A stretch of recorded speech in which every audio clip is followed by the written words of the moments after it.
ದಕ್ಷಿಣ ಭಾರತದಲ್ಲಿ ಮೊದಲಿಗೆ ಪರಮಾಧಿಕಾರವನ್ನು ಸ್ಥಾಪಿಸಿದ ಕರ್ನಾಟಕದ ರಾಜಮನೆತನ ಯಾವುದು? ಬಾದಾಮಿ ಚಾಲುಕ್ಯರು. ಬಾದಾಮಿ ಚಾಲುಕ್ಯ ರಾಜ್ಯದ ಸ್ಥಾಪಕರು ಯಾರು? ರಾಜ್ಯಾಡಳಿತ ಪ್ರಾರಂಭಿಸಿದ ಮೊದಲ ಅರಸನ ಯಾರು? ಜಯಸಿಂಹ ಒಂದನೇ ಪುಲಿಕೇಶಿ. ಬಾದಾಮಿ ಚಾಲುಕ್ಯರ ರಾಜಧಾನಿ ಯಾವುದು? ಯಾವ ಜಿಲ್ಲೆಯಲ್ಲಿದೆ? ಬಾದಾಮಿ ಬಾಗಲಕೋಟೆ ಜಿಲ್ಲೆ. ಬಾದಾಮಿ ಚಾಲುಕ್ಯರ ರಾಜ್ಯ ಲಾಂಛನ ಯಾವುದು? ರಾಜಧಾನಿಯ ಪ್ರಾಚೀನ ಹೆಸರೇನು? ವರಹ ವಾತಾಪಿ. ಚಾಲುಕ್ಯ ಎಂಬ ಪದವು ಯಾವ ಪದಗಳಿಂದ ಬಂದಿದೆ ಎನ್ನಲಾಗಿದೆ? ಚಳುಕ್ಯ, ಚಳುಕಿ, ಸಲ್ಕಿ, ಚಳಿಕ, ಚಲ್ಕಿ. ಬಾದಾಮಿ ಚಾಲುಕ್ಯರ ಕಲೆ ವಾಸ್ತುಶಿಲ್ಪಕ್ಕೆ ಅಡಿಗಲ್ಲಾಕಿದ ಮೊದಲ ದೊರೆ ಯಾರು? ಒಂದನೇ ಕೀರ್ತಿವರ್ಮ. ಮಂಗಳೇಶನು ಯಾರ ನಂತರ ಬಾದಾಮಿ ಚಾಲುಕ್ಯ ಸಾಮ್ರಾಜ್ಯದ ದೊರೆಯಾದನು? ಆತನ ಉತ್ತರಾಧಿಕಾರಿ ಯಾರು? ಒಂದನೇ ಕೀರ್ತಿವರ್ಮ, ಎರಡನೇ ಪುಲಿಕೇಶಿ. ಮಂಗಳೇಶನ ಶಾಸನ ಯಾವುದು? ಯಾವ ಭಾಷೆಯಲ್ಲಿದೆ? ಮಹಾಕೂಟದಲ್ಲಿನ ಜಯಸ್ತಂಭ ಶಾಸನ, ಸಂಸ್ಕೃತ. ಕರ್ನಾಟಕದ ಯಾವ ಭಾಗದಲ್ಲಿ ಚಾಲುಕ್ಯ ಸಾಮ್ರಾಜ್ಯ ಸ್ಥಾಪಿತವಾಯಿತು? ಆ ಸಾಮ್ರಾಜ್ಯದ ಪ್ರಮುಖ ಅರಸರನ್ನು ಹೆಸರಿಸಿ. ಕರ್ನಾಟಕದ ಉತ್ತರ ಭಾಗ ಒಂದನೇ ಪುಲಿಕೇಶಿ, ಒಂದನೇ ಕೀರ್ತಿವರ್ಮ, ಮಂಗಳೇಶ, ಎರಡನೇ ಪುಲಿಕೇಶಿ, ಎರಡನೇ ವಿಕ್ರಮಾದಿತ್ಯ. ಎರಡನೇ ಪುಲಿಕೇಶಿಯ ಮೇಲೆ ಬೆಳಕು ಚೆಲ್ಲುವ ಎರಡು ಪ್ರಮುಖ ಆಧಾರಗಳನ್ನು ತಿಳಿಸಿ. ಐಹೊಳೆ ಶಾಸನ, ಸಿಯುಕಿ ಗ್ರಂಥ. ಐಹೊಳೆ ಶಾಸನ ರಚಿಸಿದವರಾರು? ಯಾರ ಆಸ್ಥಾನದಲ್ಲಿದ್ದರು? ಜೈನ ಕವಿ ರವಿಕೀರ್ತಿ ಎರಡನೇ ಪುಲಿಕೇಶಿ. ಐಹೊಳೆ ಶಾಸನವು ಯಾವ ಭಾಷೆಯಲ್ಲಿದೆ? ಅದರ ರಚನಾಕಾರ ಯಾವ ಧರ್ಮೀಯ ಕವಿ? ಸಂಸ್ಕೃತ ಭಾಷೆ, ಜೈನ ಧರ್ಮ. ಸಿಯುಕಿ ಗ್ರಂಥ ಕರ್ತೃ ಯಾರು? ಆತನು ಯಾವ ಶತಮಾನದಲ್ಲಿ ಕರ್ನಾಟಕಕ್ಕೆ ಭೇಟಿ ನೀಡಿದ್ದನು? ಚೀನಿಯಾಂತ್ರಿಕ ಹುಯನ್ತ್ಸಾಂಗ್, ಕ್ರಿಸ್ತಶಕ 7ನೇ ಶತಮಾನ. ಯಾವ ಅರಬ್ ಇತಿಹಾಸಗಾರನ ಬರವಣಿಗೆಗಳು ಎರಡನೇ ಪುಲಿಕೇಶಿಯ ಇತಿಹಾಸವನ್ನು ತಿಳಿಯಲು ಸಹಕಾರಿಯಾಗಿದೆ? ಅರಬ್ ಇತಿಹಾಸಕಾರ ತಬರಿ. ರಾಷ್ಟ್ರಕೂಟರ ಯಾವ ಅಧಿಕಾರಿಗಳನ್ನು ಎರಡನೇ ಪುಲಿಕೇಶಿಯು ಸೋಲಿಸಿದನು? ಎಲ್ಲಿ ಸೋಲಿಸಿದನು? ಅಪ್ಪಾಯಿಕ ಮತ್ತು ಗೋವಿಂದ ಭೀಮಾ ನದಿ ಸಮೀಪ. ಪುಲಿಕೇಶಿಗೆ ಶರಣಾದ ರಾಷ್ಟ್ರಕೂಟ ಅಧಿಕಾರಿ ಯಾರು? ಗೋವಿಂದ. ಯಾವ ಕದಂಬ ದೊರೆಯನ್ನು ಎರಡನೇ ಪುಲಿಕೇಶಿಯು ಸೋಲಿಸಿದನು? ಆತನಿಂದ ವಶವಾದ ಪ್ರಾಂತ್ಯ ಯಾವುದು? ಭೋಗಿವರ್ಮ ಬನವಾಸಿ. ಯಾವ ಬಾದಾಮಿ ಚಾಲುಕ್ಯನು ಗುಜರಾತನ್ನು ಗೆದ್ದಿದ್ದನು? ಎರಡನೇ ಪುಲಿಕೇಶಿ. ಎರಡನೇ ಪುಲಿಕೇಶಿಯಿಂದ ಸೋತ ಉತ್ತರ ಭಾರತದ ದೊರೆ ಯಾರು? ಹರ್ಷವರ್ಧನ. ಯಾವ ವರ್ಷಗಳಲ್ಲಿ ನರ್ಮದಾ ನದಿ ಯುದ್ಧವು ಜರುಗಿತು? ಅವರಲ್ಲಿ ವಿಜಯಿಯಾದ ದೊರೆ ಯಾರು? ಕ್ರಿಸ್ತಶಕ 630 634, ಎರಡನೇ ಪುಲಿಕೇಶಿ. ಎರಡನೇ ಪುಲಿಕೇಶಿಯು ಏಕಾಗಿ ಪರಮೇಶ್ವರ ಎಂಬ ಬಿರುದನ್ನು ಧರಿಸಿದನು. ಹರ್ಷನ ಮೇಲಿನ ವಿಜಯ. ಹರ್ಷ ಮತ್ತು ಎರಡನೇ ಪುಲಿಕೇಶಿಯ ನಡುವಿನ ಯುದ್ಧವನ್ನು ತಿಳಿಸುವ ಪ್ರಮುಖವಾದ ಎರಡು ಆಧಾರಗಳಾವುವು? ಸಂಸ್ಕೃತದ ಐಹೊಳೆ ಶಾಸನ ಹಾಗೂ ಹುಯನ್ತ್ಸಾಂಗ್ನ ಸಿಯುಕಿ ಗ್ರಂಥ. ಯಾವ ಪಲ್ಲವ ದೊರೆಯನ್ನು ಯಾವ ಕದನದಲ್ಲಿ ಎರಡನೇ ಪುಲಿಕೇಶಿಯು ಸೋಲಿಸಿದನು? ವಶಪಡಿಸಿಕೊಂಡ ಪ್ರಾಂತ್ಯ ಯಾವುದು? ಒಂದನೇ ಮಹೇಂದ್ರವರ್ಮ, ಪುಳ್ಳಲೂರ್, ಕಂಚಿ. ಯಾವ ಪಲ್ಲವ ದೊರೆಯಿಂದ ಎರಡನೇ ಪುಲಿಕೇಶಿಯು ಸೋತನು? ಯಾವ ಸ್ಥಳಗಳಲ್ಲಿ ಜರುಗಿದ ಕದನಗಳಲ್ಲಿ ಸೋತನು? ಒಂದನೇ ನರಸಿಂಹವರ್ಮ, ಪೆರಿಯಾಲ, ಮಣಿಮಂಗಲ, ಸುರಮರ. ಎರಡನೇ ಪುಲಿಕೇಶಿ ಅಂತಿಮವಾಗಿ ಎಲ್ಲಿ ಸೋತು ಹತನಾದನು? ಬಾದಾಮಿ. ವೆಂಗಿ ಪೂರ್ವ ಚಾಲುಕ್ಯ ವಂಶದ ಮೂಲ ಪುರುಷನಾರು? ಕುಬ್ಜ ವಿಷ್ಣುವರ್ಧನನು. ಪುಲಿಕೇಶಿಯ ಮೇಲಿನ ವಿಜಯದ ಸಂಕೇತವಾಗಿ ಒಂದನೇ ನರಸಿಂಹವರ್ಮನು ಧರಿಸಿದ್ದ ಬಿರುದು ಯಾವುದು? ವಾತಾಪಿಕೊಂಡ. ದಕ್ಕನ್ ಭಾರತದ ಮೇಲೆ ಪರಮಾಧಿಕಾರವನ್ನು ಸ್ಥಾಪಿಸಿದ ದೊರೆ ಯಾರು? ಅವನ ಸೈನ್ಯವು ಏನೆಂದು ಪ್ರಸಿದ್ಧವಾಗಿತ್ತು? ಎರಡನೇ ಪುಲಿಕೇಶಿ, ಕರ್ನಾಟಕ ಬಲ. ಎರಡನೇ ಪುಲಿಕೇಶಿಯ ಬಿರುದುಗಳನ್ನು ತಿಳಿಸಿ. ಪರಮೇಶ್ವರ, ದಕ್ಷಿಣ ಪದೇಶ್ವರ, ಶ್ರೀ ಪೃಥ್ವಿವಲ್ಲಭ ಮಹೇಶ್ವರ. ಯಾವ ವರ್ಷದಲ್ಲಿ ಎರಡನೇ ಪುಲಿಕೇಶಿಯು ಒಂದನೇ ನರಸಿಂಹನಿಂದ ಸೋತು ಹತನಾದನು? ಎಲ್ಲಿ ಹತನಾದನು? ಕ್ರಿಸ್ತಶಕ 642, ಬಾದಾಮಿ. ಬಾದಾಮಿ ಚಾಲುಕ್ಯರ ಯಾವ ದೊರೆಗೆ ಆತನ ಹೆಸರಿನೊಂದಿಗೆ ಸತ್ಯಾಶ್ರಯ ಎಂಬ ಬಿರುದಿತ್ತು? ಎರಡನೇ ಪುಲಿಕೇಶಿ. ಎರಡನೇ ಪುಲಿಕೇಶಿ ಮತ್ತು ಹರ್ಷವರ್ಧನ ಇವರೀರ್ವರ ರಾಜ್ಯಗಳ ನಡುವಿನ ಗಡಿರೇಖೆ ಯಾವುದಾಗಿತ್ತು? ನರ್ಮದಾ ನದಿ.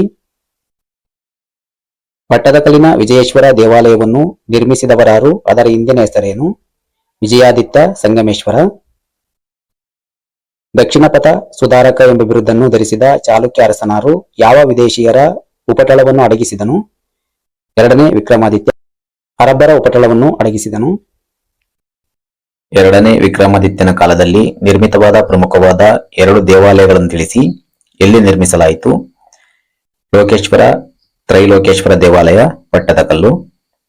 ಲೋಕೇಶ್ವರ ದೇವಾಲಯವನ್ನು ಯಾರು ಕಟ್ಟಿಸಿದರು? ಅದರ ಹಿಂದಿನ ಹೆಸರೇನು? ರಾಣಿಲೋಕ ಮಹಾದೇವಿ, ವಿರೂಪಾಕ್ಷ ದೇವಾಲಯ. ತ್ರೈಲೋಕೇಶ್ವರ ದೇವಾಲಯವನ್ನು ನಿರ್ಮಿಸಿದವರ್ಯಾರು? ಅದರ ಹಿಂದಿನ ಹೆಸರೇನು? ಎರಡನೇ ರಾಣಿ ತ್ರೈಲೋಕ್ಯ ಮಹಾದೇವಿ ಮಲ್ಲಿಕಾರ್ಜುನ. ಬಾದಾಮಿ ಚಾಲುಕ್ಯರ ಕೊನೆಯ ದೊರೆ ಯಾರು? ಆತನು ಯಾರಿಂದ ಸೋತು ರಾಜ್ಯಾಡಳಿತ ಕೊನೆಯಾಯಿತು? ಎರಡನೇ ಕೀರ್ತಿವರ್ಮ ರಾಷ್ಟ್ರಕೂಟ ದೊರೆ ದಂತಿದುರ್ಗ. ಎರಡನೇ ಪುಲಿಕೇಶಿಯು ಯಾವ ವಿದೇಶಿ ದೊರೆಯೊಂದಿಗೆ ರಾಯಭಾರ ಸಂಬಂಧವನ್ನು ಹೊಂದಿದ್ದನು? ಬಿಂಬಿಸುವ ಕುರುಹು ಎಲ್ಲಿ ಕಾಣಬರುತ್ತದೆ? ಪರ್ಷಿಯಾ ದೇಶದ ದೊರೆ ಎರಡನೇ ಕುಸ್ರು. ಅಜಂತಾದ ಚಿತ್ರಶಾಲೆ. ಚಾಲುಕ್ಯರು ಯಾವ ಧರ್ಮದ ಮತಾವಲಂಬಿಯಾಗಿದ್ದರು? ಹಿಂದೂ ವೈಷ್ಣವ ಧರ್ಮ. ಬಾದಾಮಿ ಚಾಲುಕ್ಯರ ವಾಸ್ತುಶಿಲ್ಪದ ಕೇಂದ್ರಗಳಾವುವು? ಅವರು ವಾಸ್ತುಶಿಲ್ಪದಲ್ಲಿ ಅಳವಡಿಸಿದ ಹೊಸ ಶೈಲಿ ಯಾವುದು? ಬಾದಾಮಿ ಪಟ್ಟದಕಲ್ಲು, ಐಹೊಳೆ ಬೇಸರ ಶೈಲಿ. ಚಾಲುಕ್ಯರ ಕಲೆ ಮತ್ತು ವಾಸ್ತುಶಿಲ್ಪದ ಪ್ರಮುಖ ಕೇಂದ್ರಗಳು ಯಾವ ಜಿಲ್ಲೆಯಲ್ಲಿದೆ? ಬಾಗಲಕೋಟೆ ಜಿಲ್ಲೆ. ಬೇಸರ ಶೈಲಿಯು ಯಾವ ಎರಡು ಕಲಾ ಶೈಲಿಗಳನ್ನು ಮೈಗೂಡಿಸಿಕೊಂಡಿದೆ? ಉತ್ತರದ ನಾಗರ ಶೈಲಿ ಮತ್ತು ದಕ್ಷಿಣದ ದ್ರಾವಿಡ ಶೈಲಿ.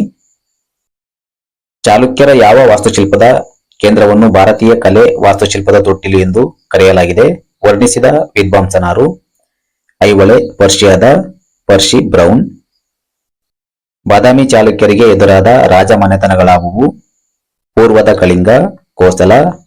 ಪಶ್ಚಿಮದಲ್ಲಿ ಕೊಂಕಣದ ಮೌರ್ಯರು, ಹಳಪರು. ಉತ್ತರದಲ್ಲಿ ರಾಷ್ಟ್ರಕೂಟರು, ವಾಕಟಕರು, ವರ್ಧನರು. ದಕ್ಷಿಣದಲ್ಲಿ ಕದಂಬರು, ತಲಕಾಡಿನ ಕಂಗರು, ಚೋಳರು, ಚೇರರು, ಪಾಂಡ್ಯರು, ಪಲ್ಲವರು. ಮಂಗಳೇಶನನ್ನು ಕುರಿತು ಬರೆಯಿರಿ. ಮಂಗಳೇಶ ಕ್ರಿಸ್ತಶಕ 596 610. ತನ್ನ ಅಣ್ಣ ಕೀರ್ತಿವರ್ಮನ ಸಾವಿನ ನಂತರ ಅವನ ಹಿರಿಯ ಮಗ ಎರಡನೇ ಪುಲಿಕೇಶಿಯು ಆಡಳಿತ ನಡೆಸುವಷ್ಟು ವಯಸ್ಸಿಗೆ ಬಾರದಿದ್ದರಿಂದ ಮಂಗಲೇಶನು ಕ್ರಿಸ್ತಶಕ 596 ಬಾದಾಮಿ ಚಾಲುಕ್ಯರ ಸಿಂಹಾಸನವನ್ನೇರಿ ಕ್ರಿಸ್ತಶಕ 610 ದಕ್ಷ ರೀತಿಯಲ್ಲಿ ಶತ್ರುಗಳನ್ನು ಎದುರಿಸಿ ಪೂರ್ವಿಕರು ಸ್ಥಾಪಿಸಿದ್ದ ಸಾಮ್ರಾಜ್ಯವನ್ನು ಬೆಳೆಸಿದನು. ವಿಜಯಗಳು. ಮಧ್ಯ ಭಾರತದಲ್ಲಿ ಪ್ರಬಲರಾಗಿದ್ದ ಕಳಚೂರಿಗಳನ್ನು ಎದುರಿಸಿದಾಗ ಅರಸ ಶಂಕರಗಣ ಯುದ್ಧದಲ್ಲಿ ಮೃತನಾದರೆ ಈತನ ಮಗ ಬುದ್ಧಿವರ್ಮ ಸೋತನು. ಕೊಂಕಣವನ್ನು ಪೂರ್ಣವಾಗಿ ತನ್ನ ವಶಕ್ಕೆ ತೆಗೆದುಕೊಂಡ ಮಂಗಲೇಶನಿಗೆ ರೇವತಿ ದ್ವೀಪ ಪ್ರಾಂತ್ಯದ ಅಧಿಪತಿಯಾದ ಚಾಲುಕ್ಯರ ಸ್ವಾಮಿ ರಾಜನು ಅನೇಕ ಯುದ್ಧಗಳಲ್ಲಿ ಸಹಾಯಕನಾಗಿ ಜಯಗಳಿಸಿ ಕೊಟ್ಟಿದ್ದರೂ ಮಂಗಲೇಶನ ವಿರುದ್ಧ ದಂಗೆ ಎದ್ದ ಕಾರಣ ಸ್ವಾಮಿ ರಾಜನನ್ನು ಸೋಲಿಸಿ ಕೊಂದು ಹಾಕಲಾಯಿತು. ದಾಯಾದಿ ಕಲಹ. ಮಂಗಲೇಶ ಮತ್ತು ಎರಡನೇ ಪುಲಿಕೇಶಿ. ಮಂಗಲೇಶನು ವಯಸ್ಸಿಗೆ ಬಂದ ತನ್ನ ಅಣ್ಣನ ಮಕ್ಕಳಲ್ಲಿ ಹಿರಿಯನಾದ ಎರಡನೇ ಪುಲಿಕೇಶಿಗೆ ಸಿಂಹಾಸನವನ್ನು ನೀಡಿ ಅಧಿಕಾರವನ್ನು ಹಸ್ತಾಂತರ ಮಾಡುವುದಕ್ಕೆ ಬದಲಾಗಿ ತನ್ನ ಮಗನಿಗೆ ಕೋರಿಸಲು ನಿರತನಾದನು. ತನ್ನ ಚಿಕ್ಕಪ್ಪನ ವಂಚನೆಯನ್ನರಿತ ಎರಡನೇ ಪುಲಿಕೇಶಿಯು ಒಂದು ಸೈನ್ಯವನ್ನು ಸಂಘಟಿಸಿ ಕ್ರಿಸ್ತಶಕ 610 ಸಿಂಬಿಗೆಯಲ್ಲಿ ಸೋಲಿಸಿ ಕೊಂದು ಹಾಕಿ ಆಡಳಿತ ಸೂತ್ರವನ್ನು ವಹಿಸಿಕೊಂಡನು. ಕೊಡುಗೆ: ಊರ ರಣವಿಕ್ರಮ, ಶ್ರೀ ಪೃಥ್ವಿವಲ್ಲಭೇಂದ್ರ, ಪರಮ ಭಾಗವತ ಬಿರುದುಗಳನ್ನು ಧರಿಸಿದ ರಾಜನೀತಿ ನಿಪುಣನು ವಿದ್ವಾಂಸನೂ ಆಗಿದ್ದ ಮಂಗಲೇಶನು ಕಾಳಿದಾಸನ ರಘುವಂಶ ಗ್ರಂಥದಿಂದ ಸ್ಫೂರ್ತಿ ಪಡೆದು ಬಾದಾಮಿಯ ಸಮೀಪದ ಮಹಾಕೂಟದಲ್ಲಿ ಸಂಸ್ಕೃತದಲ್ಲಿ ಜಯಸ್ತಂಭ ಶಾಸನವನ್ನು ಬರೆಯಿಸಿ ಸ್ಥಾಪಿಸಿದನು. ಇದು 1ನೇ ಕೀರ್ತಿವರ್ಮನ ಬಗ್ಗೆ ಮಾಹಿತಿ ನೀಡುತ್ತದೆ. ಮಹಾನ್ ವಿಷ್ಣು ಭಕ್ತನಾಗಿದ್ದ ಮಂಗಲೇಶನು ಬಾದಾಮಿಯಲ್ಲಿ ಗುಹೆಯನ್ನು ನಿರ್ಮಿಸಿದ್ದಲ್ಲದೆ ವಿಷ್ಣು ಹಾಗೂ ವೆಂಕಟೇಶ ದೇವಾಲಯಗಳನ್ನು ಕಟ್ಟಿಸಿದನು. ಐಹೊಳೆ ಶಾಸನವನ್ನು ಕುರಿತು ಬರೆಯಿರಿ.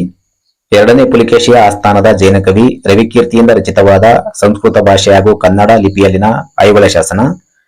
ಇದು ಐಹೊಳೆಯಲ್ಲಿನ ಮೇಗುತಿ ಜಿನಾಲಯದ ಗೋಡೆಯ ಮೇಲೆ ಬರೆದಿದ್ದಾಗಿದ್ದು ತನ್ನ ಆಶ್ರಯದಾತನಾದ ಪುಲಿಕೇಶಿಯ ಇತಿಹಾಸದ ಮೇಲೆ ಬೆಳಕು ಚೆಲ್ಲುತ್ತದೆ ಹಾಗೂ ಆತನ ಸೈನಿಕ ಸಾಧನೆಗಳನ್ನು ತಿಳಿಸುತ್ತಾ 630 634 ಅವಧಿಯಲ್ಲಿ ಎರಡನೇ ಪುಲಿಕೇಶಿ ಮತ್ತು ಅರ್ಶನ ನಡುವೆ ನರ್ಮದಾ ನದಿ ತೀರದಲ್ಲಿ ಜರುಗಿದ ಕದನವನ್ನು ವಿವರಿಸುತ್ತಾ ದಕ್ಷಿಣ ಪತೇಶ್ವರನ ವಿಜಯವನ್ನು, ಉತ್ತರ ಪತೇಶ್ವರನ ಸೋಲನ್ನು ತಿಳಿಸುವುದಲ್ಲದೆ ಆ ವಿಜಯದ ನೆನಪಿಗಾಗಿ ಪರಮೇಶ್ವರ ಎಂಬ ಬಿರುದನ್ನು ಧರಿಸಿದ್ದನ್ನು ನೆನಪಿಸುತ್ತದೆ.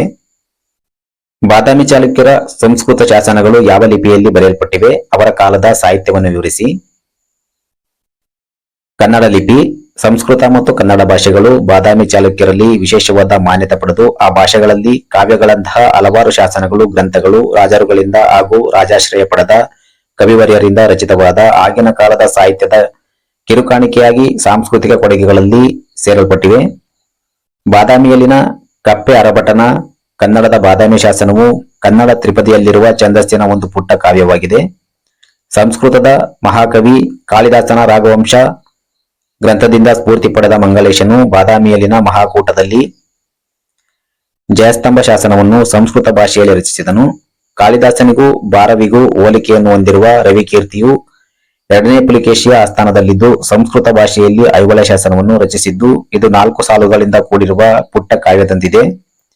ಎರಡನೇ ಪುಲಿಕೇಶಿಯ ಮಗ ಚಂದ್ರಾದಿತ್ಯನ ಮಡದಿಯಾದ ವಿಜಯ ಭಟ್ಟರಿಕೆಯು ರಚಿಸಿದ ಕೌಮಿದಿ ಮಹೋತ್ಸವ ಎಂಬ ಶ್ರೇಷ್ಠ ನಾಟಕ, ಶಿವಭಟ್ಟಾರಿಕೆಯಿಂದ ರಚಿತವಾದ ಹರಪಾರ್ವತಿ ಎಂಬ ನಾಟಕ ಇವು ಸಹ ಸಾಹಿತ್ಯದ ಕೊಡುಗೆಯಾಗಿದೆ. ನರ್ಮದಾ ನದಿಯ ಕದನವನ್ನು ವಿವರಿಸಿ. ಈ ಕದನವನ್ನು ರವಿಕೀರ್ತಿಯಿಂದ ರಚಿತವಾದ ಸಂಸ್ಕೃತ ಐಹೊಳೆ ಶಾಸನ ಹಾಗೂ ಚೀನಿ ಯಾಂತ್ರಿಕ ಹುಯೆನ್ ಸ್ತಾಂಗನ ಸಿಯುಕಿಯಿಂದ ತಿಳಿಯಬಹುದು. ಕ್ರಿಸ್ತಶಕ 7ನೇ ಶತಮಾನದ ಪೂರ್ವದಲ್ಲಿ ದಕ್ಷಿಣ ಭಾರತದಲ್ಲಿ ಪ್ರಬಲವಾಗಿದ್ದ ಬಾದಾಮಿ ಚಾಲುಕ್ಯರ ದೊರೆ ದಕ್ಷಿಣಪದೇಶ್ವರ ಎಂದು ಖ್ಯಾತನಾದ ಎರಡನೇ ಪುಲಿಕೇಶಿಯು ಅರ್ಚನ ಸಾರ್ವಭೌಮತ್ವವನ್ನು ಒಪ್ಪಿಕೊಂಡಿದ್ದ ವಲ್ಲಭಿಯ ರಾಜ ಧ್ರುವಸೇನನಿಂದ ವಶಪಡಿಸಿಕೊಂಡಿದ್ದನ್ನು ಉತ್ತರ ಪತೇಶ್ವರನಾದ ಹರ್ಷನು ವಿರೋಧಿಸಿದ್ದರಿಂದ ಇವರಿಬ್ಬರ ನಡುವೆ ಕ್ರಿಸ್ತಶಕ 630ರಿಂದ 634ರಲ್ಲಿ ನರ್ಮಾ ನದಿಯ ಸಮೀಪ ಘೋರ ಯುದ್ಧವು ಸಂಭವಿಸಿ ಪುಲಿಕೇಶಿಯು ವಿಜಯನಾದರೆ ಹರ್ಷನು ಸೋತು ಶರಣಾದನು. ಇದರಿಂದ ಚಾಲುಕ್ಯ ಸಾಮ್ರಾಜ್ಯವು ತನ್ನ ಉತ್ತರ ತುದಿಯವರೆಗೂ ಏಕೀಕೃತ ಸಾಮ್ರಾಜ್ಯದ ಪರಮಾಧಿಕಾರವನ್ನು ಸ್ಥಾಪಿಸಿತು. ವಿಜಯಿಯಾದ ಪುಲಿಕೇಶಿಯು ಪರಮೇಶ್ವರ ಎಂಬ ಬಿರುದನ್ನು ಧರಿಸಿದನು. ಐಹೊಳೆಯನ್ನು ಕುರಿತು ಬರೆಯಿರಿ. ಬಾಗಲಕೋಟೆ ಜಿಲ್ಲೆಯಲ್ಲಿರುವ ಐಹೊಳೆಯು ಬಾದಾಮಿ ಚಾಲುಕ್ಯರ ಕಲೆ ಮತ್ತು ವಾಸ್ತುಶಿಲ್ಪದ ಪ್ರಮುಖ ಕೇಂದ್ರವಾಗಿದೆ. ಪಾಶ್ಚಿಮಾತ್ಯ ವಿದ್ವಾಂಸ ಪರ್ಸಿ ಬ್ರೌನ್ ರವರಿಂದ ಭಾರತೀಯ ದೇವಾಲಯಗಳ ವಾಸ್ತುಶಿಲ್ಪದ ತೊಟ್ಟಿಲು ಎಂದು ಇತಿಹಾಸ ಪ್ರಸಿದ್ಧವಾಗಿರುವ ಇಲ್ಲಿ ಸುಮಾರು 70 ದೇವಾಲಯಗಳು ಇದ್ದು ಅವುಗಳಲ್ಲಿ ಲಡಕಾನ್ ದೇವಾಲಯ, ಉಚ್ಚುಮಲ್ಲಿ ಮತ್ತು ದುರ್ಗಾಶಿವ ದೇವಾಲಯಗಳಿವೆ. ಇವಲ್ಲದೆ ಮಾಲಗಿತ್ತಿ ಶಿವಾಲಯ, ರವಿಕೀರ್ತಿ ವರ್ಮನಿಂದ ನಿರ್ಮಿತವಾಗಿರುವ ಜೈನ ಧರ್ಮದ ಪ್ರಭಾವವನ್ನು ಬಿಂಬಿಸುವ ಜಿನೇಂದ್ರ ದೇವಾಲಯವು ಸುಪ್ರಸಿದ್ಧವಾಗಿದ್ದು ಇದರ ಪೂರ್ವದ ಗೋಡೆಯ ಮೇಲೆ ಅವನಿಂದಲೇ ರಚಿತವಾದ ಸಂಸ್ಕೃತ ಭಾಷೆಯಲ್ಲಿನ ಐಹೊಳೆ ಶಾಸನವೆಂದು ಪ್ರಸಿದ್ಧವಾಗಿದ್ದು ಇದು ಎರಡನೇ ಪುಲಿಕೇಶಿಯ ಮೇಲೆ ಬೆಳಕು ಚೆಲ್ಲುತ್ತದೆ. ಬಾದಾಮಿಯನ್ನು ಕುರಿತು ಬರೆಯಿರಿ. ಸುಮಾರು 250 ವರ್ಷಗಳವರೆಗೆ ಪ್ರಾಚೀನ ಕರ್ನಾಟಕವನ್ನಾಳಿದ ಬಾದಾಮಿ ಚಾಲುಕ್ಯರ ಪ್ರಮುಖ ರಾಜಧಾನಿ ಹಾಗೂ ಆಡಳಿತ ಕೇಂದ್ರ ಬಾದಾಮಿಯು ವಾತಾಪಿ ಎಂಬ ಪ್ರಾಚೀನ ಹೆಸರನ್ನು ಹೊಂದಿತ್ತು. ಪ್ರಸ್ತುತ ಬಾಗಲಕೋಟೆ ಜಿಲ್ಲೆಯಲ್ಲಿ ಬರುವ ಇದು ಚಾಲುಕ್ಯ ಕಲೆ ಮತ್ತು ವಾಸ್ತುಶಿಲ್ಪದ ಪ್ರಮುಖ ಕೇಂದ್ರವೂ ಆಗಿದ್ದಿತು. ಚಾಲುಕ್ಯ ಅರಸರು ಇಲ್ಲಿ ಗುಹಾಂತರ ದೇವಾಲಯಗಳನ್ನು ಕೊರೆಸಿದ್ದಾರೆ. ಪ್ರಮುಖ ಗುಹಾಂತರ ದೇವಾಲಯಗಳಲ್ಲಿ ಹಿಂದೂ ಧರ್ಮಕ್ಕೆ ಸಂಬಂಧಿಸಿದ 3 ಗುಹಾಂತರ ದೇವಾಲಯಗಳು ಹಾಗೂ 1 ಜೈನ ಗುಹಾಂತರ ದೇವಾಲಯವನ್ನು ಕಾಣುತ್ತೇವೆ. ಇಲ್ಲಿಯ ಹಿಂದೂ ಗುಹಾಂತರ ದೇವಾಲಯಗಳೆಂದರೆ ಜಂಬುಲಿಂಗ, ಬನಶಂಕರಿ, ತ್ರಿಮೂರ್ತಿ ಗುಹಾಂತರ ದೇವಾಲಯ ಹಾಗೂ 1 ಜೈನ ಗುಹಾಂತರ ದೇವಾಲಯಗಳನ್ನು ಕೊರೆಸಿದ್ದಾರೆ. ಅಲ್ಲದೆ ಅರ್ಧನಾರೀಶ್ವರ, ಹರಿಹರ, ಮಹಿಷಾಸುರ ಮರ್ದನ, ನಟರಾಜ, ನಾಗಗೂಡ, ವಿಷ್ಣು, ನರಸಿಂಹ, ತ್ರಿವಿಕ್ರಮ, ವರಹ ಇವೇ ಮೊದಲಾದ ವಿಗ್ರಹಗಳು ಗುಹಾಂತರ ದೇವಾಲಯಗಳಿರುವುದನ್ನು ಕಾಣುತ್ತೇವೆ. ಅಲ್ಲದೆ 1ನೇ ಪುಲಿಕೇಶಿಯ ಬಾದಾಮಿ ಶಾಸನ ಇದೇ ಕಾಲದಲ್ಲಿ ರಚಿತವಾದ ಮೊದಲ ಕನ್ನಡ ಕೈಡೆಯ ಶಾಸನವು ತ್ರಿಪದ ಛಂದಸ್ಸಿನಲ್ಲಿರುವ ಕಪ್ಪೆ ಭಟ್ಟ ಶಾಸನವು ಬಾದಾಮಿ ಶಾಸನವೆಂದು ಪ್ರಸಿದ್ಧವಾಗಿದೆ.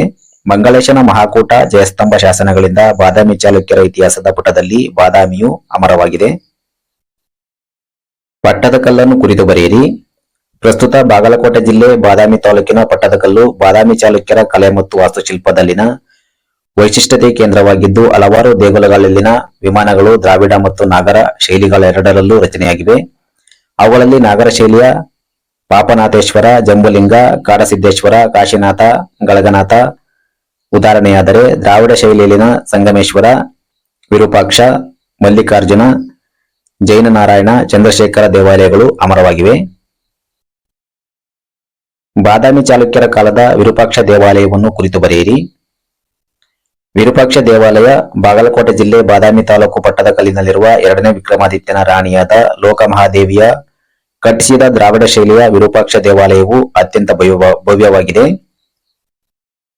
ಇದನ್ನು ತ್ರಿಭುವನಾಚಾರಿ ಎಂಬ ಪ್ರಾಶಸ್ತ್ಯವನ್ನು ಪಡೆದ ಗುಂಡ ಎಂಬ ಶಿಲ್ಪಿಯು ಕಟ್ಟಿದನು. ಇದರ ಗರ್ಭಗೃಹ ಪ್ರದಕ್ಷಿಣಾ ಪತನವನ್ನೊಂದಿದೆ. ದೇವಾಲಯದ ಭಿತ್ತಿ ಸ್ತಂಭಗಳು ಭುವನೇಶ್ವರಗಳು ಶಿಲ್ಪಕಲಾಕೃತವಾಗಿದ್ದು ಮುಂದೆ ನಂದಿ ಮಂಟಪವಿದೆ. ಇದರ ವಿನ್ಯಾಸವನ್ನು ಗಮನಿಸಿದ ಪರ್ಸಿ ಬ್ರೌನ್ ರವರು ಅತ್ಯುತ್ತಮ ಪೂರಕವಾದ ದೇವಾಲಯ ಎಂದು ಕರೆದಿದ್ದಾರೆ. ಬಾದಾಮಿ ಚಾಲುಕ್ಯರ ಕಾಲದ ಅರಸರನ್ನು ತಿಳಿಸಿ. ಸುಮಾರು 200 ವರ್ಷಗಳ ಕಾಲ ಪ್ರಸ್ತುತ ಬಾಗಲಕೋಟೆ ಜಿಲ್ಲೆಯಲ್ಲಿ ಬರುವ ಪ್ರಾಚೀನ ಹೆಸರಿನ ವಾತಾಪಿ ಎಂದು ಕರೆಯಲಾದ ಬಾದಾಮಿಯನ್ನು ಪ್ರಮುಖ ರಾಜಧಾನಿ ಹಾಗೂ ಆಡಳಿತ ಕೇಂದ್ರವನ್ನಾಗಿ ಆಳ್ವಿಕೆ ಮಾಡಿದ ಬಾದಾಮಿ ಚಾಲುಕ್ಯ ಅರಸರುಗಳೆಂದರೆ ಸ್ಥಾಪಕ ಜಯಸಿಂಹ, ರಣರಾಗ, 1ನೇ ಪುಲಿಕೇಶಿ, 1ನೇ ಕೀರ್ತಿವರ್ಮ, ಮಂಗಲೇಶ, ಪ್ರಮುಖ ದೊರೆ 2ನೇ ಪುಲಿಕೇಶಿ, 1ನೇ ವಿಕ್ರಮಾದಿತ್ಯ, ವಿನಯಾದಿತ್ಯ, ವಿಜಯಾದಿತ್ಯ, 2ನೇ ವಿಕ್ರಮಾದಿತ್ಯ ಹಾಗೂ ಕೊನೆಯ ದೊರೆ 2ನೇ ಕೀರ್ತಿವರ್ಮ. 2ನೇ ಪುಲಿಕೇಶಿಯ ಜೀವನ, ಸೈನಿಕ ಸಾಧನೆಗಳನ್ನು ವಿಶ್ಲೇಷಿಸಿ. 2ನೇ ಪುಲಿಕೇಶಿ ಕ್ರಿಸ್ತಶಕ 610 ರಿಂದ 642. 1ನೇ ಕೀರ್ತಿವರ್ಮನ ಹಿರಿಯ ಮಗನಾದ 2ನೇ ಪುಲಿಕೇಶಿಯು ಬಾದಾಮಿ ಚಾಲುಕ್ಯರಲ್ಲೇ ಶ್ರೇಷ್ಠ ದೊರೆಯಾಗಿರುವನು. 99,000 ಹಳ್ಳಿಗಳನ್ನೊಳಗೊಂಡ ಕರ್ನಾಟಕ, ಮಹಾರಾಷ್ಟ್ರ, ಪಶ್ಚಿಮ ಕರಾವಳಿಯಾದ ಕೊಂಕಣ ಎಂಬ 3 ಪ್ರದೇಶಗಳ ಒಡೆಯನಾದ ಈತನು ತನ್ನ ಚಿಕ್ಕಪ್ಪನಾದ ಮಂಗಲೇಶನ ನಂತರ 610 ರಿಂದ 642 ದಕ್ಷ ರೀತಿಯಲ್ಲಿ ಚಾಲುಕ್ಯ ಸಾಮ್ರಾಜ್ಯದ ಎಲ್ಲೆಯನ್ನು ಇಡೀ ದಕ್ಕನ್ ಪ್ರಸ್ಥಭೂಮಿಯವರೆಗೆ ಎಳೆದು ಏಕೀಕೃತ ಸಾಮ್ರಾಜ್ಯವಾಗಿ ನೆಲೆಗೊಳಿಸಿ ಉತ್ತರ ಭಾರತಕ್ಕೂ ಅದರ ಹಿರಿಮೆಯನ್ನು ತೋರ್ಪಡಿಸಿದನು. ಆಧಾರಗಳು: ಪರಾಕ್ರಮಿಯಾದ 2ನೇ ಪುಲಿಕೇಶಿಯ ಜೀವನ, ವ್ಯಕ್ತಿತ್ವ, ಸೈನಿಕ ಸಾಧನೆಗಳು, ರಾಜ್ಯದ ವೈಭವ ಮೊದಲಾದವುಗಳನ್ನು ತಿಳಿಯಲು ಆಶ್ರಯವನ್ನು ಪಡೆದ ಜೈನಕವಿ ರವಿಕೀರ್ತಿಯ ಸಂಸ್ಕೃತ ಭಾಷೆಯ ಕನ್ನಡ ಲಿಪಿಯಲ್ಲಿ ಬರೆದಿರುವ ಐಹೊಳೆ ಶಾಸನ, ಅರೇಬಿಯಾದ ತಬರಿ ಹಾಗೂ ಚೀನಿ ಯಾಂತ್ರಿಕ ಹುಯೆನ್ಸಾಂಗನ ಸಿಯುಕಿ ಎಂಬುವು ಪ್ರಮುಖ ಆಧಾರಗಳಾಗಿವೆ. ಎದುರಾದ ಸಮಸ್ಯೆಗಳು: ಚಿಕ್ಕಂದಿನಲ್ಲಿಯೇ ತಂದೆಯನ್ನು ಕಳೆದುಕೊಂಡ 2ನೇ ಪುಲಿಕೇಶಿಯು ತನ್ನ ಚಿಕ್ಕಪ್ಪನಾದ ಮಂಗಲೇಶನು ಅಧಿಕಾರದ ದುರಾಸೆಯ ಕುತಂತ್ರವನ್ನು ಹಾಗೂ ರಾಷ್ಟ್ರಕೂಟರು ತಲಕಾಡಿನ ಗಂಗರು ಕದಂಬರನ್ನು ಉತ್ತರದಲ್ಲಿ, ವರ್ಧನನನ್ನು ಪೂರ್ವದಲ್ಲಿ, ಕಳಿಂಗ, ಕೋಸಲ ದಕ್ಷಿಣದಲ್ಲಿ, ಪಲ್ಲವ, ಚೋಳ, ಚೇರ, ಪಾಂಡ್ಯರ ಉಪದ್ರವವನ್ನು ಎದುರಿಸಿದನು. ಆಂತರಿಕ ಕಲಹ ಹಾಗೂ ಅಧಿಕಾರೋಹಣ: ಕ್ರಿಸ್ತಶಕ 596ರಲ್ಲಿ 1ನೇ ಕೀರ್ತಿವರ್ಮನ ನಂತರ ಅಧಿಕಾರಕ್ಕೆ ಬಂದ ಮಂಗಲೇಶನು ಪ್ರಬುದ್ಧತೆಗೆ ಬಂದ ತನ್ನ ಅಣ್ಣನ ಮಗ 2ನೇ ಪುಲಿಕೇಶಿಗೆ ಸಿಂಹಾಸನವನ್ನು ತೆರವುಗೊಳಿಸಿ ಅಧಿಕಾರವನ್ನು ಹಸ್ತಾಂತರ ಮಾಡುವುದಕ್ಕೆ ಬದಲಾಗಿ ತನ್ನ ಪುತ್ರನಿಗೆ ಅಧಿಕಾರಕ್ಕೆ ತರಲು ನಿರತನಾದನು. ಈ ಕುಟಿಲ ವಂಚನೆಯನ್ನು ನೋಡಿದ 2ನೇ ಪುಲಿಕೇಶಿಯು ಸೈನ್ಯವನ್ನು ಸಂಘಟಿಸಿ ತನ್ನ ಚಿಕ್ಕಪ್ಪನಾದ ಮಂಗಲೇಶನನ್ನು ಸಿಂಬಿಗೆಯಲ್ಲಿ ಕೊಂದು ಹಾಕಿ ಕ್ರಿಸ್ತಶಕ 610ರಲ್ಲಿ ರಾಜ್ಯಾಡಳಿತದ ಸೂತ್ರವನ್ನು ಹಿಡಿದು ಬಾದಾಮಿ ಚಾಲುಕ್ಯರ ಸಾಮ್ರಾಜ್ಯದ ಏಕೈಕ ಪರಮೋಚ್ಚ ದೊರೆಯಾದನು. ದಿಗ್ವಿಜಯಗಳು: ಧೈರ್ಯಶಾಲಿಯಾದ 2ನೇ ಪುಲಿಕೇಶಿಯು ಕರ್ನಾಟಕ ಬಲ ಎಂದು ಕರೆಯುವ ಸುಸಜ್ಜಿತವಾದ ಸೈನ್ಯವನ್ನು ಸಂಘಟಿಸಿ ರವಿಕೀರ್ತಿಯನ್ನು ದಂಡನಾಯಕನಾಗಿ ಹೊಂದಿ ಸಾಮ್ರಾಜ್ಯವನ್ನು ವಿಸ್ತರಿಸಲು ತೊಡಗಿದನು. ರಾಷ್ಟ್ರಕೂಟರ ಮೇಲಿನ ವಿಜಯ: ಭೀಮಾ ನದಿ ಕದನ. ಚಾಲುಕ್ಯರ ಅಧಿಕಾರಕ್ಕಾಗಿ ಮಂಗಲೇಶ ಮತ್ತು 2ನೇ ಪುಲಿಕೇಶಿಯ ನಡುವೆ ಜರುಗುತ್ತಿದ್ದ ಆಂತರಿಕ ಕಲಹವನ್ನು ಗಮನಿಸಿದ ರಾಷ್ಟ್ರಕೂಟ ಅಧಿಕಾರಿಗಳಾದ ಅಪ್ಪಾಯಿಕ ಮತ್ತು ಗೋವಿಂದ ಎಂಬುವರು ಗಜದಳದೊಂದಿಗೆ ಭೀಮಾ ನದಿಯ ಉತ್ತರ ಕಡೆ ನುಗ್ಗಿಸಿದರು. ದಕ್ಷಿಣ ಪುಲಿಕೇಶಿಯು ಸೈನ್ಯ ಸಿದ್ಧತೆ ಮಾಡಿಕೊಂಡು ರಾಷ್ಟ್ರಕೂಟ ಸೈನ್ಯದ ಮೇಲೆ ಎರಗಿದನು. ಭೀಮಾ ನದಿಯ ಸಮೀಪ ಗೋವಿಂದನು ಸೋತು ಶರಣಾದರೆ ಅಪ್ಪಾಯಿಕನು ಎದುರಿಸಲಾಗದೆ ಪಲಾಯನ ಮಾಡಿದನು. ಕದಂಬರು, ಅಳುಪರು, ಗಂಗರು, ಕೊಂಕಣದ ಮೌರ್ಯರ ಮೇಲಿನ ವಿಜಯ: ದಿಗ್ವಿಜಯವನ್ನು ಮುಂದುವರಿಸಿದ ಪುಲಿಕೇಶಿಯು ಕದಂಬರ ಕಡೆ ತನ್ನ ದೃಷ್ಟಿಯಾಯಿಸಿ ಬನವಾಸಿಗೆ ಮುತ್ತಿಗೆ ಹಾಕಿ ಭೋಗಿವರ್ಮ ಮತ್ತು ಮಗ ವಿಷ್ಣುವರ್ಮನನ್ನು ಕೊಂದು ಬನವಾಸಿಯನ್ನು ವಶಪಡಿಸಿಕೊಂಡನು. ನಂತರ ತನ್ನ ಸೈನಿಕ ಸಾಧನೆಯಲ್ಲಿ ಪುಲಿಕೇಶಿಯು ತಲಕಾಡಿನ ಗಂಗರನ್ನು, ದಕ್ಷಿಣದ ಕನ್ನಡದ ಅಳುಪರನ್ನು, ಕೊಂಕಣದ ಮೌರ್ಯರನ್ನು ಸೋಲಿಸಿದ್ದಲ್ಲದೆ ಲಾಟರು, ಮಾಳ್ವರು, ಗುರ್ಜರನ್ನು ಸೋಲಿಸಿ ಗುಜರಾತನ್ನು ವಶಪಡಿಸಿಕೊಂಡು ಅದರ ಮೇಲ್ವಿಚಾರಣೆಗೆ ತನ್ನ ವಂಶದ ಸೇನಾಧಿಪತಿಯಾದ ಜಯಸಿಂಹನನ್ನು ನೇಮಿಸಿದನು. ಉತ್ತರ ಭಾರತದ ಕನೌಜಿನ ವರ್ಧನ ದೊರೆ ಅರ್ಶನ ಮೇಲಿನ ವಿಜಯ: ಕ್ರಿಸ್ತಶಕ 630 ರಿಂದ 34. ನರ್ಮದಾ ನದಿ ಕದನ. ವಿಜಯದಿಂದ ತನ್ನ ದಂಡಯಾತ್ರೆಯನ್ನು ಸಾಗಿಸಿದ ದಕ್ಷಿಣ ಪದೇಶ್ವರನಾದ ಪುಲಿಕೇಶಿಯು ಉತ್ತರ ಪದೇಶ್ವರನಾದ ವರ್ಧನ ದೊರೆ ಅರ್ಶನ ವ್ಯವಹಾರದಲ್ಲಿ ಸೇರಿದ್ದ ವಲ್ಲಭಿಯನ್ನು ಅಲ್ಲಿ ಅರ್ಶನ ಸಾಮಂತ ರಾಜನಾದ ದೈವಸೇನನಿಂದ ವಶಪಡಿಸಿಕೊಂಡನು. ಇದನ್ನು ತಿಳಿದ ಅರ್ಶನು ವಲ್ಲಭಿಯನ್ನು ಹಿಂತಿರುಗಿಸಿ ಮೈತ್ರಿಯಂತೆ ಸಂಬಂಧಕ್ಕೆ ಮುಂದಾಗುವಂತೆ ತನ್ನ ದೂತನ ಮೂಲಕ ಹೇಳಿ ಕಳಿಸಿದನು. ಕೋಪಿತನಾದ ಪುಲಿಕೇಶಿಯು ಯಾವುದೇ ಮೈತ್ರಿಯುತ ಮಾತುಕತೆ ಇದ್ದರೂ ರಣರಂಗದಲ್ಲಿ ನಿರ್ಣಯವಾಗಲಿ ಎಂದು ಅದೇ ದೂತನ ಮೂಲಕ ಹೇಳಿ ಕಳಿಸಿದನು. ಈ ಕಾರಣದಿಂದ ದಕ್ಷಿಣ ಪದೇಶ್ವರನಾದ ಪುಲಿಕೇಶಿಗೂ ಮತ್ತು ಉತ್ತರ ಪದೇಶ್ವರನಾದ ಅರ್ಶನಿಗೂ ಸುಮಾರು ಕ್ರಿಸ್ತಶಕ 630-34 ಅವಧಿಯಲ್ಲಿ ನರ್ಮದಾ ನದಿಯ ತೀರದಲ್ಲಿ ಘೋರವಾದ ಯುದ್ಧವು ಜರುಗಿ ಅರ್ಶನು ಸೋತನು. ಗೆದ್ದ ಪುಲಿಕೇಶಿಯು ಪರಮೇಶ್ವರ ಎಂಬ ಬಿರುದನ್ನು ಧರಿಸಿದನು. ಈ ಯುದ್ಧದ ಪ್ರಸ್ತಾಪವನ್ನು ರವಿಕೀರ್ತಿಯಿಂದ ರಚಿತವಾದ ಸಂಸ್ಕೃತ ಭಾಷೆಯ ಐಹೊಳೆ ಶಾಸನ, ಚೀನಿ ಯಾಂತ್ರಿಕನಾದ ಹುಯೆನ್ಸಾಂಗನ ಪ್ರವಾಸ ಕಥನವಾದ ಸಿಯುಕಿ ಎಂಬುವುಗಳು ವಿವರಿಸುತ್ತವೆ. ಈ ವಿಜಯದಿಂದ ಪುಲಿಕೇಶಿಯು 99,000 ಹಳ್ಳಿಗಳನ್ನೊಳಗೊಂಡ 3 ಮಹಾರಾಷ್ಟ್ರಗಳು ಅಂದರೆ ಮಹಾರಾಷ್ಟ್ರ, ಕರ್ನಾಟಕ ಮತ್ತು ಪಶ್ಚಿಮ ಕರಾವಳಿಯ ಕೊಂಕಣ ಇವುಗಳ ಒಡೆಯನಾದನು. ಪೂರ್ವದ ವಿಜಯಗಳು. ದಂಡಯಾತ್ರೆಯನ್ನು ಪೂರ್ವದ ಕಡೆಗೆ ಹರಿಸಿದ ಪುಲಿಕೇಶಿಯು ಕೋಸಲ ಮತ್ತು ಕಳಿಂಗವನ್ನು ಸುಮಾರು ಕ್ರಿಸ್ತಶಕ 631ರಲ್ಲಿ ಆಕ್ರಮಿಸಿ ಗೋದಾವರಿ ಜಿಲ್ಲೆಯ ಪಿಷ್ಟಾಪುರವನ್ನು ವಶಪಡಿಸಿಕೊಂಡು ನಂತರದಲ್ಲಿ ವೆಂಗಿಯನ್ನು ತನ್ನದಾಗಿಸಿಕೊಂಡು ಅದರ ಆಡಳಿತ ನೋಡಿಕೊಳ್ಳಲು ಸಹೋದರನಾದ ಯುವರಾಜ ಕುಬ್ಜ ವಿಷ್ಣುವರ್ಧನನ್ನು ನೇಮಿಸಿದನು. ಪಲ್ಲವ ದೊರೆ 1ನೇ ಮಹೇಂದ್ರವರ್ಮನ ಮೇಲಿನ ವಿಜಯ. ಪಲ್ಲವರ ಮೇಲೆ ಗಮನ ಹರಿಸದ ಪುಲಿಕೇಶಿಯು 1ನೇ ಮಹೇಂದ್ರವರ್ಮನನ್ನು ತನ್ನ ಭಾರೀ ಸೈನ್ಯದಿಂದ ಪುಳ್ಳಲೂರ್ ಎಂಬ ಯುದ್ಧದಲ್ಲಿ ಸೋಲಿಸಿ ಆತನು ಓಡಿ ಹೋಗುವಂತೆ ಮಾಡಿದ್ದಲ್ಲದೆ ಕಂಚಿಯನ್ನು ವಶಪಡಿಸಿಕೊಂಡು ಚಾಲುಕ್ಯ ಸಾಮ್ರಾಜ್ಯವನ್ನು ವಿಸ್ತರಿಸಿದನು. ನಂತರ ಕಾವೇರಿ ನದಿಯನ್ನು ದಾಟಿ ಚೋಳ, ಚೇರ, ಪಾಂಡ್ಯರನ್ನು ಸೋಲಿಸಿ ತನ್ನ ಪರಮಾಧಿಕಾರವನ್ನು ಅಲ್ಲಿ ಸ್ಥಾಪಿಸಿ ಅವರಿಂದ ಕಪ್ಪ ಕಾಣಿಕೆಯನ್ನು ಪಡೆದನು. ಈ ವಿಜಯಗಳಿಂದ ಬಾದಾಮಿಗೆ ಹಿಂದಿರುಗಿದ ಪುಲಿಕೇಶಿಯು ಮಹಾರಾಜಾಧಿರಾಜ, ಪರಮಮಹೇಶ್ವರ, ಶ್ರೀ ಪೃಥ್ವಿವಲ್ಲಭ, ಸತ್ಯಾಶ್ರಯ ಇವೇ ಮೊದಲ ಬಿರುದುಗಳನ್ನೊಂದಿ ವಿಜಯದ ಉತ್ಸಾಹವನ್ನು ವೈಭವದಿಂದ ಆಚರಿಸಿದನು. ಪಲ್ಲವ ದೊರೆ 1ನೇ ನರಸಿಂಹವರ್ಮನಿಂದ ಪುಲಿಕೇಶಿಯ ಸೋಲು ಹಾಗೂ ಅಂತ್ಯ. ಕ್ರಿಸ್ತಶಕ 641ರಿಂದ 642 ಪೆರಿಯಾಲ, ಮಣಿಮಂಗಲ, ಸೋರಮಾರ, ಬಾದಾಮಿ ವಿಜಯಗಳಿಂದ ಅತ್ಯಂತ ಹಿರಿಮೆಯನ್ನು ಸಂಪಾದಿಸಿದ್ದ ಪುಲಿಕೇಶಿಯು ಪಲ್ಲವ ದೊರೆ 1ನೇ ನರಸಿಂಹವರ್ಮನ ವಿರುದ್ಧ ಭಾರಿ ಹೋರಾಟವನ್ನು ಮಾಡಬೇಕಾಯಿತು. ಈತನು ತನ್ನ ತಂದೆಯನ್ನು ಸೋಲಿಸಿದ್ದ ಪುಲಿಕೇಶಿಯ ಮೇಲಿನ ಸೇಡನ್ನು ತೀರಿಸಿಕೊಳ್ಳಲು ನಿರ್ಧರಿಸಿ ದೊಡ್ಡ ಸೈನ್ಯವನ್ನು ರಚಿಸಿಕೊಂಡು ಬಾದಾಮಿಯ ಕಡೆ ಮುನ್ನಡೆದನು. ಸುಮಾರು 641-642ರಲ್ಲಿ ಇಮ್ಮಡಿ ಪುಲಿಕೇಶಿಗೂ ಹಾಗೂ 1ನೇ ನರಸಿಂಹವರ್ಮನಿಗೂ ಪೆರಿಯಾಲ, ಮಣಿಮಂಗಲ ಹಾಗೂ ಸುರಮಾರ ಎಂಬ ಸ್ಥಳಗಳಲ್ಲಿ ಜರುಗಿದ ಯುದ್ಧಗಳಲ್ಲಿ ಪುಲಿಕೇಶಿ ಸೋತು ಹಿಮ್ಮೆಟ್ಟಿದನು. ತನ್ನ ಸೇನೆಯೊಂದಿಗೆ ನರಸಿಂಹವರ್ಮನು ಬೆನ್ನತ್ತಿದ್ದಲ್ಲದೆ ಬಾದಾಮಿಯಲ್ಲಿ ಪುನಃ ಸೋಲಿಸಿದನು. ಪುಲಿಕೇಶಿಯು ಬಾದಾಮಿಯಲ್ಲೇ ತನ್ನ ಪ್ರಾಣವನ್ನು ಕಳೆದುಕೊಂಡನು. 1ನೇ ನರಸಿಂಹವರ್ಮನು ಬಾದಾಮಿಯನ್ನು ವಶಪಡಿಸಿಕೊಂಡು ಅಲ್ಲಿ ವಿಜಯಸ್ತಂಭವನ್ನು ನಿಲ್ಲಿಸಿದ್ದಲ್ಲದೆ ವಾತಾಪಿಕೊಂಡ ಎಂಬ ಬಿರುದನ್ನು ಧರಿಸಿದನು. ಸಾಮ್ರಾಜ್ಯದ ವಿಸ್ತಾರ. ಬಾದಾಮಿ ಚಾಲುಕ್ಯರ ಪರಮೋಚ್ಚ ದೊರೆಯಾದ 2ನೇ ಪುಲಿಕೇಶಿಯು ಉತ್ತರದ ನರ್ಮದಾ ನದಿಯಿಂದ ದಕ್ಷಿಣದ ಕಾವೇರಿಯವರೆಗೂ ಹಾಗೂ ಪಶ್ಚಿಮದ ಅರಬ್ಬಿ ಸಮುದ್ರದಿಂದ ಬಂಗಾಳ ಕೊಲ್ಲಿಯವರೆಗೂ ಸಾಮ್ರಾಜ್ಯವನ್ನು ವಿಸ್ತರಿಸಿದ್ದನು. ಪ್ರಸ್ತುತ ಬಾಗಲಕೋಟೆ ಜಿಲ್ಲೆಯಲ್ಲಿನ ವಾತಾಪಿ ಎಂಬ ಪ್ರಾಚೀನ ಹೆಸರಿನ ಬಾದಾಮಿಯು ರಾಜಧಾನಿ ಹಾಗೂ ಆಡಳಿತದ ಕೇಂದ್ರವಾಗಿತ್ತು. ವ್ಯಕ್ತಿತ್ವ. ಇಮ್ಮಡಿ ಪುಲಿಕೇಶಿಯು ಪರಾಕ್ರಮಿಯಾದಂತೆ ದಯಾಮಯಿ ಉಳ್ಳವನಾಗಿದ್ದು ತನ್ನ ಸಾಮ್ರಾಜ್ಯದಲ್ಲಿ ಸಾರ್ವಜನಿಕರ ಹಿತವೇ ನಮ್ಮ ಕಲ್ಯಾಣವೆಂದು ತಿಳಿದಿದ್ದನು. ಯುದ್ಧಗಳಲ್ಲಿ ಸೋತಂತಹ ಅರಸರುಗಳನ್ನು ಕ್ರೂರ ದೃಷ್ಟಿಯಲ್ಲಿ ಕಾಣದೆ ವಿಶಾಲ ಮನೋಭಾವದಿಂದ ಕಾಣುವ ಹೃದಯವನ್ನೊಂದಿದ್ದನು. ಇವನ ರಾಜ್ಯದಲ್ಲಿ ಕಳ್ಳರ ಭಯವಿರಲಿಲ್ಲ. ಈತನ ಕೀರ್ತಿ ಪ್ರಭಾವವು ಭಾರತದಾಚೆಗೂ ಪ್ರಸರಿಸಿತ್ತು. ಮುಸ್ಲಿಂ ಇತಿಹಾಸಕಾರ ತಬರಿಯು ಹೇಳುವಂತೆ ಪರ್ಷಿಯಾದ ಅರಸ 2ನೇ ಖುಸ್ರು ಚಾಲುಕ್ಯ ಅರಸನಿಂದ ಕಳುಹಿಸಲ್ಪಟ್ಟ ರಾಯಭಾರಿಯನ್ನು ಆಹ್ವಾನಿಸಿದನೆಂದು ಅಜಂತ ಗುಹೆಯ ವರ್ಣಚಿತ್ರವು ರಾಯಭಾರಿ 2ನೇ ಪುಲಿಕೇಶಿಗೆ ಪ್ರತ್ಯುತ್ತರವನ್ನು ಕೊಡುತ್ತಿರುವ ಅಂಶವನ್ನು ಒಳಗೊಂಡಿರುವುದು ಕಾಣಬರುತ್ತದೆ ಎಂದಿದ್ದಾನೆ. ಈ ವಿಡಿಯೋ ಇಷ್ಟ ಆದ್ರೆ ಲೈಕ್ ಮಾಡಿ, ಶೇರ್ ಮಾಡಿ, ಸಪೋರ್ಟ್ ಮಾಡಿ, ಸಬ್ಸ್ಕ್ರೈಬ್ ಮಾಡೋದು ಮರಿಬೇಡಿ.